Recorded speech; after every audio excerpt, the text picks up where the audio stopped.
believe that Puerto Rico could be one of these regions that is a real competitor, as Mexico, as Dominican Republic are right now, and I wholeheartedly still believe that. And we have so many top players from other games as well. Flocker from NBC, we have PR Balrog, we have Mono.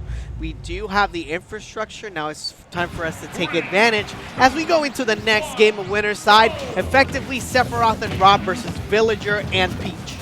You know, I have to say, there's always going to be this weird situation where, like, I don't know how Sephiroth and Rob would work. I don't know how Peach and Villager are going to work. And I always have to leave it to these players to explain it out to me.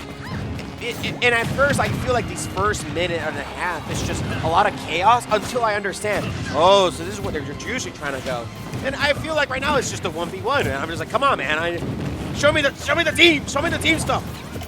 Doing so far so good. We're going to see the projectiles that are going to be the name of the game. Now, smart for Moncho, if you have the gyro pocketed, Rob cannot use it anymore. So they need to be careful, especially when striking first blood that time. How did Michael lose the stock? How did Peach lose the stock? Was it the laser? Was it Sephiroth? It was a lot of stuff. It was a lot of things. It was a lot of stuff. Nevertheless, an arsenal that is not left to the disposal of the Rob right now, so now they need to be careful as they continue to keep the red team apart. I think KitKat and Marcy are doing incredibly well of like separating 420PeachIt and Moncho, because like I see situations where Marcy is literally keeping PeachIt away from Moncho, and Rob is not getting hit by any of the slingshots. They're not getting hit by the gyro. So it's been really difficult for Red Team to even get anything started. Yeah, stock eliminated by Moncho as well. 128% on to Sephiroth. Marcy was playing the tank role for this game. Rotator arms, trying to go for the outside. He went for it a little bit too deep, and that's part of KitKat's offense as well. He does like to go to that aggressive approach. I think it's now, Marcy has a little bit more pressure now. Now he has to kind of tank the stocks. Considering though how like I feel the neutral is on the regular for these characters, there's not too much to worry except just like continue to use that neutral control. I've seen a lot of mishits from Villager, a lot of mishits from Peach. So not yet. I don't see yet everything coming together for 420PeachIt and Moncho. So far, 2 stocks apiece is set for the blue team. It's a precarious situation by KitKat. He's trying to actually climb the mountain of the possible delay that they have. Rotating arms back and forth. I'm seeing lots of odd moves right now. The Marcy's angled inward up B, and just KitKat narrowing in place a lot of times. I'm just wondering, like, I'm letting like a lot of gaps feel from this. Would you say that KitKat and Gabs are like similar ilk, or they like to clown around a little bit? It could be, and the team kill is going to be enough to take away that stock. So Marcy actually killing Rob that time with that back air. Sheriff stock is going to happen, 111% onto the Sephiroth. Red team has the advantage. You know, at first, blue team had a lot of control, and it just slipped away. An SD, a team kill, and a lot of clowning around. I feel like KitKat suddenly has to, like, you know, put his head on straight to get things started again. But Marcy at 121, any moment he could lose the stock. Yeah, side special SD definitely changed the momentum of the game in itself. Red team is just taking full advantage, just making sure that they continue to juggle the blue team. There is a lot of good spacing in between Villager and Peach, where they recognize their effective ranges and they're giving themselves space. They're not in each other's spaces, and then falling back here just takes the Marcy's KO. 2v1 scenario one more time, but it's gonna be 123% onto KitKat. The name of the game is definitely try to get that stock from Peach as soon as possible. See if he can make this comeback happen. This is looking tough. In this situation where you're at 150%ish, like a fresh move is just going to get the KO. And I think a big misstep from any of these two would just be an SD. But no, there we go. That looked really tough. It looked really tough. Right towards the end of it, yes, it looked a little bit tough. Red team manages to close out the game after having an advantage for quite the majority of the match. Nevertheless, We did have an SD that time. Do you want to make a note of how Marcy holds his controller? Puerto Rican tradition, everybody. The way that you're seeing Marcy hold the controller is definitely the way that he continues to play it. He does play with the GameCube controller backwards. Why does he play with the GameCube controller backwards? We do not know. Nevertheless, you can go ahead and make that viral. Look at them right there, KitKat and Marcy, having the name of the game actually showing off the GameCube controllers very nicely. Moncho with the All Might shirt, very nice shirt, and PeachIt actually looking very comfortable in his California jacket? Yes. I'm pretty sure it's California, but also I think they're just going over stages. Right now, the stages that we have in First Attack, essentially we have Small Battlefield, FD, Smashville, and I think the last, I always forget the last one, but I do know that Final Destination, Hollow Bastion, and Kalos are counter picks. I think the last one I'm missing is Town and City as a neutral start. I believe so, yes. So those are our 8 stages in the First Attack tournament. I would say, considering how we played in that game, maybe they'll go to a stage with a middle platform. I think, but the thing is, I don't like that versus a villager. I consider middle platforms to be their home territory. Hollow Bastion, Smashville would be very beneficial for Moncho and for 420PeachIt. Shoutouts to DK Bill asking if this is from the UK, and no, we are in San Juan, Puerto Rico.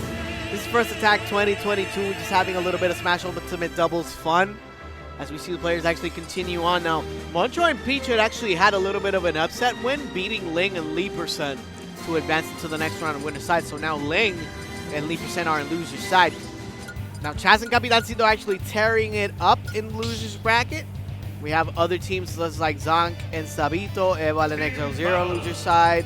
There's quite a few teams that are making it on loser's bracket as we approach top 8, top 16. So it's going to be very interesting. I think one of the most important things if we're going to change in game number 2 is we have to be careful not to hit each other, right? Sephiroth, I understand, he has great range. His back air, his forward air are great. But if we're going to consider that if you're swinging it and you're always hitting them, it's not going to be working out to all in your favor. So, you know, they got to be careful for this upcoming game too. Let's see how they can manage to actually fix some sort of stuff. A switch. A switch. You told me that KitKat was a master of everything. Yep. Switching from Wario, actually to the Wario rather, instead of the Rob this time. So actually starting to get some more combos going. Felt like maybe Rob was getting comboed a little bit too much. I don't know. How often does he play Wario? I've seen him miss his up throw up airs 3 times now. This could be just because like Wario does have that kind of fluid movement that works great in teams. But I am wondering how consistent is he, or how much has he practiced his Wario follow-ups. But even then, you know, a lot of good percent right now. We're at the medium range for the red team, and I think Marcy's doing well this time. He's not using, like I was going to say, he's not using his backer to hit his teammate right now, but just a nice freeze frame on that, a bad snapshot over the instant while I was telling that moment. Yeah, the Wario card is actually a little bit confusing too, considering we're seeing a lot of pink and a lot of blue. Nevertheless, early lead, not that much calculated. Forward to actually going to send Villager to the side that time. Manages to safely recover as we see the crown smack actually hitting Wario for the first blood. It was kind of difficult. It felt like Marcy and KitKat were focusing on trying to edge guard Moncho, and like Moncho could have delayed that recovery as long as he wanted, and they let just 420PeachIt just sneak up on them and get that KO. They're gonna have to be more mindful about their surroundings. Villager actually trying to take Marcy's stock preemptively, but actually managed to recover from the other side. Loses the stock for it. 137% off to Sephiroth. Gets eliminated quickly, and PeachIt is now on full 3 stocks. There's a lot of different moves being used in this time. I see that Moncho is being able to successfully get a down smash into a bowling ball. Like there is a slight difference now that we're in like a bigger space, and Wario kind of doesn't have the same presence that Rob has. Moncho has been able to get away with a lot more things now that, you know, the change of character. There's no top, there's no laser to interrupt lots of things, and Marcy has to kind of get closer to help out. So looking really tough for the blue team. Yeah, precarious situation for the blue team one more time. But Wario is looking a little bit cold, I would say. But Rob was had a lot of more arsenal when it came to the offensive side.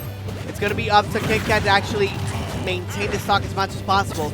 This is a detriment that you do not want to find yourself in. I do got to say, 420PeachIt has been looking real comfortable now in this game. And Moncho as well. He feels so confident that he knew that he can throw a bowling ball. Like, what a nice stretcher help right there. They came for the support and gets a nice KO. So far, so good. So 113% now up to the Warrior with 125, sending him right to the red side. To try to look for the motorcycle, either they did not have it spawned or Moncho actually used the pocket to get it out of play. So another reason why this villager pick is so good for characters like Rob or Wario. I wonder if there's even a chance that we see a waft in this game. Like, the Wario stocks have been taken down so quick, and he hasn't really had a chance to get any setup. So it's looking like a waftless game. Looking pretty bleak, yes. Forward tilt, Moncho sending him right to the side as the blue team tries to recover. Covering every single option in regards to roll dash attack is going to be enough to actually take Peach's stock that time. And now it's Moncho starting to tank a little bit to not lose that stock. I gotta say, that was some really good ledge coverage from the red team earlier. In terms of like how uncomfortable you would have to be to come back into that, it's very impressive that none of the blue team lost their stock, and instead they actually get their KO comeback. They're looking, it's weird how these people start, tightening up, playing a lot safer, a lot more precise, because this is now for the loser's bracket. If they lose, they're gonna be sent down, and there's a lot of piranhas down there, lots of sharks. And the waft, but Marcy just doesn't come back. There's no waft. Oh my God, this is a situation. Actually, I couldn't expect this at all. How did Marcy lose? And then the waft works. Actually, similar 1v1 scenarios this time. Actually have the motorcycle to managing to recover. Now Timber's going to come out. And section of the tree is going to be enough. Actually used get up attack that time to try to get the extension on the hitbox going. But it's going to be a 1v1 scenario that Moncho is going to go ahead and win, so they advance on to the next round. It was pretty much how much that tree delayed on growing. The get-up attack was a pretty good call. He might have wanted to interrupt the watering can,